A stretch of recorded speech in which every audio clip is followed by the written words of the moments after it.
हम यही बात कर रहे थे ना कि जी प्रैक्टिकल में कैसे आपने प्रैक्टिकल चार कैसे कैसे होंगे। बेटा याद रखना कि जैसे आपका पेपर वन हुआ, पेपर टू हुआ थ्योरी का, तो तीसरे पेपर जो अनाटॉमी फिजियोलॉजी का नाम होता है पेपर थ्री। ठीक है, बायोकेमिस्ट्री माइक्रोबायोलॉजी का नाम होता है पेपर फोर, और इसी तरह फार्माकोग्नोजी का होता है पेपर फाइव, और फार्मास्यूटिक्स के जो प्रैक्टिकल पेपर सिक्स होता है। ठीक है, तो पहले वाइवा में आपने कॉपीज की करनी है, और फिर जो थ्योरी पढ़ी हुई है ना आपने, तो थ्योरी में सिर्फ आपने डेफिनेशनें पढ़नी है। अब भाई बस जैसे जो जो आपके टॉपिक है उनकी डेफिनेशनें पढ़नी है। ठीक है, उनकी कोई नॉर्मल वैल्यूज़ है, एडवांटेज डिसएडवांटेज है, इस तरह आपने तैयारी करनी है। तो इसलिए बाकी ये कर लेंगे तो आपको फ़र्क नहीं पड़ेगा। अब हम आपकी जो कॉपी में लिखी हुई है प्रैक्टिकल, उनको वन बाय वन डिस्कस करते हैं। ठीक है, और फिर इसके बाद इसकी परफॉर्मेंस भी करेंगे। देखिए बेटा, पहला आपका जो प्रैक्टिकल है तो वो हमने अनाटॉमी में ये है कि एक्सपेरिमेंट नंबर वन है study of skeleton, study of skeleton. ठीक है बेटा, अब देखिए अगर वो ऐसा सच ही दे देता है, क्योंकि फार्म जो आपका सिलेबस दिया हुआ है ना, तो उसमें यही है कि आपने स्केलेटन का जब स्टडी करना है बताना है। अब इसका मतलब अब आपने क्या लिखना है इसके अंदर। देखिए बेटा, आपने जब स्केलेटन ह्यूमन स्केलेटन की बात कर रहे हो ना, तो हम कहेंगे कि वो आपने मुख्तलिफ रीजन के नाम उससे पहले लिखेंगे जी जो अनाटॉमी है किसकी वाला, स्कल की। ठीक है, उसी तरतीब के साथ फिर किसका लिखना है, अपर लिम। ठीक है, और फिर किसका लिखना है, अपर लिम, और फिर क्या लिखना है बेटा, लोअर लिम, और फिर किसका लिखा, वर्टिब्रल कॉलम, वर्टिब्रल कॉलम का, और किसका हवाला देना है, पेल्विक रीजन। ये तो देखो आपके पास है। ठीक है, पेल्विक रीजन के बाद हमारे पास आता है यहाँ पे thoracic cage, thoracic cage. Okay, अब देखिए, अब इसमें इस पोर्शन में आपका पेपर में ये आया है आपका, तो अब आपने सिर्फ वाइवा में क्या पूछना है, उसके सामने स्कल पड़ा होगा, स्केलेटन पड़ा होगा, या आपको वो जुबानी कह देंगे कि बेटा क्रेनियल बोन के नाम बताओ, क्रेनियल बोन का काम क्या होता है। ये देखिए दूसरा एमसीक्यूज पूछ रहा है, वाइवा पूछ रहा हूँ, क्रेनियल बोन के नाम बताओ, क्रेनियल बोन के फंक्शन बताओ। ठीक है, फिर साथ में मैं बता देता हूँ कि जी बताओ जी वो स्केलेटन पड़ा होगा, उसे कहेंगे बताएं जी इस हड्डी का क्या नाम है। हाँ जी मैंडिबल है, ये क्या है, मैक्सिला है, ये क्या है, ज़ाइगोमैटिक। तो आपने पेन के साथ लगा के उसे, और फिर इसी तरह वो इशारा करेगा कि ह्यूमरस की तरफ, भाई ये बेटा ये इस हड्डी का नाम बताओ, तो आपने फौरन बताना है ये ह्यूमरस है। क्लियर हो गया भाई। तो इसी तरह वो आपसे वही, अगर थ्योरी में जाएंगे तो वो क्या कहेगा कि जी बोन की डेफिनेशन बताओ। हाँ जी कनेक्टिव टिश्यू है, हार्ड कनेक्टिव टिश्यू है।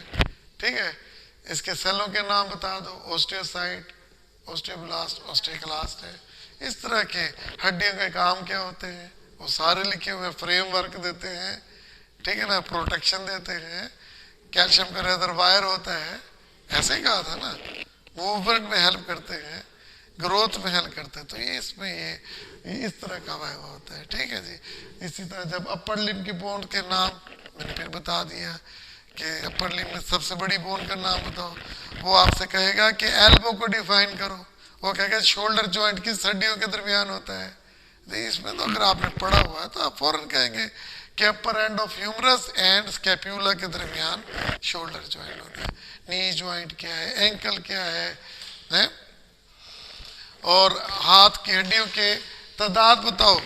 ओके, तो इस तरह का कोई भी एमसीक्यूज होगा आप खुद बताएं कि ये कोई मुश्किल एमसीक्यूज है, नहीं ये बिल्कुल मुश्किल नहीं है। तो इस तरह लोअर लिम के मतलब पूछेगा, वर्टिब्रल कॉलम के मतलब पूछेगा, तो वो क्या कहेगा, इसका एमसीक्यूज क्या बन, वाइवा क्या हो सकता है, वो कहेगा वर्टिब्रल कॉलम का दूसरा नाम क्या है, बैकबोन है जी। अच्छा वर्टिब्रल कॉलम के काम बताओ भाई, ये बता देंगे। वर्टिब्रल कॉलम में वर्टिब्रा, वर्टिब्रा क्या होते हैं, टोटल वर्टिब्रा की तादाद कितनी होती है? क्लेविकल क्या है, क्लेविकल है, इसके रीजन बताओ भाई। हाँ जी क्लेविकल, थोरेसिक, लंबर और सैक्रम है। ओके, तो वो यही कहेगा कि ये फ्लेक्सिबल कौन से होते हैं, बस इस तरह के मेन पूछता है और नहीं पूछेगा। इसमें तो ये होगा कि जी वर्टिब्रल कॉलम का ये होगा।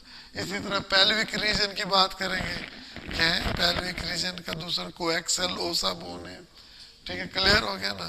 तो ये इस तरह पूछेगा। और थोरेसिक ये पूछ रहे बेटा रिब्स कितनी होती हैं, हाँ जी 12 पेयर्स होते हैं, ठीक है ना। अच्छा रिब्स में ट्रू रिब्स क्या होती है, फॉल्स रिब्स क्या होते हैं, स्टर्नम क्या होता है, तो इसके सके फ्लोटिंग रिब्स का काम क्या होता है।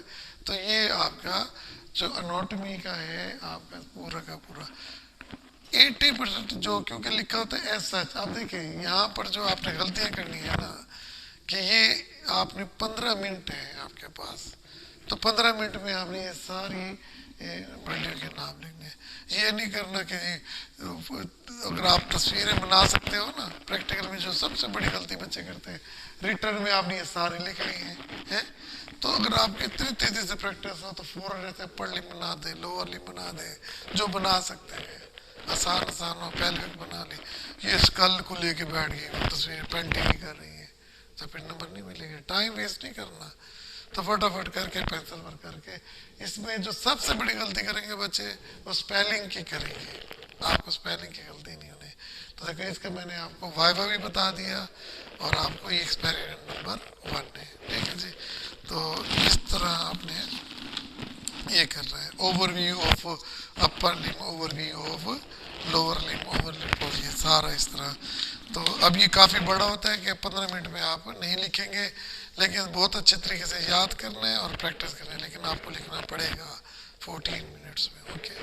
अच्छा फिर इसके बाद आएंगे फिजियोलॉजी के प्रैक्टिकल। क्या है फिजियोलॉजी, तो इसे हमने दिया एक्सपेरिमेंट नंबर 2 आपकी बुक में, एक्सपेरिमेंट नंबर 2 के नाम। वो कहता है डिटर्मिनेशन ऑफ हीमोग्लोबिन बाय शैली मेथड। शैली इज द स्टॉप वर्ड, शैली